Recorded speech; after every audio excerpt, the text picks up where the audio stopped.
it's getting interesting. Donald Trump apparently is getting a bit brutal, shall we say, with what he's about to do. And Keir Starmer really needs to take a leaf out of his book, because it could save us all quite a bit of money. So what am I going on about then? Well, according to the article, it says that Donald Trump gets seriously brutal with staff refusing to return to the office. So what's he doing then? Well, apparently he's offered to buy out all federal workers from their government contracts if they don't want to return to the office. Now, Keir Starmer could do a similar thing, I'm guessing, with the civil service, because let's face it, a lot of them surely think, oh, I don't want to go to work, I'm enjoying my my busy Fridays working at home. However, of course, if Keir Starmer did manage to grow that huge set of balls, then perhaps, just perhaps, they either might change their minds and therefore return to work, or basically be given the boot and the job could be given to someone who actually does want to return to the office. Or actually, maybe, because there's so many civil service staff, more than likely, I'm guessing, they could do away with the role entirely. Admittedly, there I could be wrong. That might be pushing it a tiny bit. But just how much is Donald Trump saving?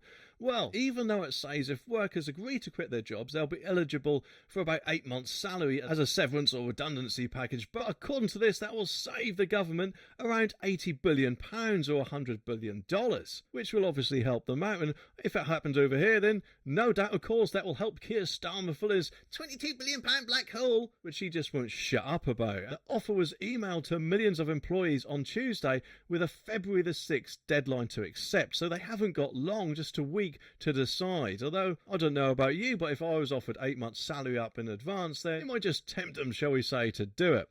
There are more than 2 million federal employees in the US, and the White House officials expect around 10%, which is about 200,000, to accept the offer.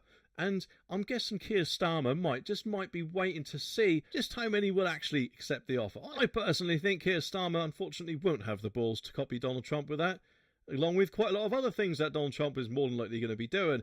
Immigration, for one. As far as I've heard, Donald Trump has taken on the, shall we say, Tony Abbott sort of style and saying, as far as I'm aware, that anyone who comes over here illegally will be sent back. Which I think is what Keir Starmer really does need to do, because obviously if all the illegal boot people come over here from the safe country of France, then that is indeed a safe country.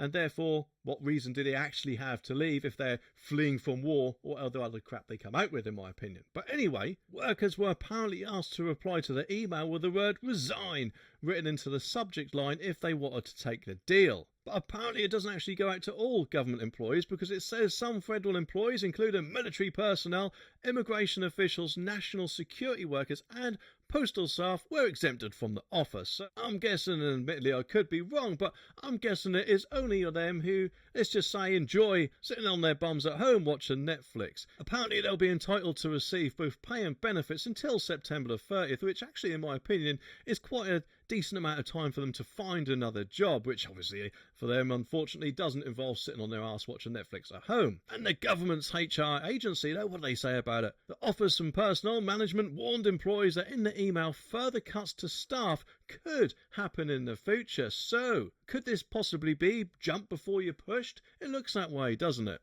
We cannot give you full assurance, it says, regarding the certainty of your position or agency, but should your position be eliminated, you'll be treated with dignity, it reads, which of course will hopefully alleviate any concerns they have. And Trump repeatedly pledged to cut the size of the government and slash federal spending while on the campaign trail.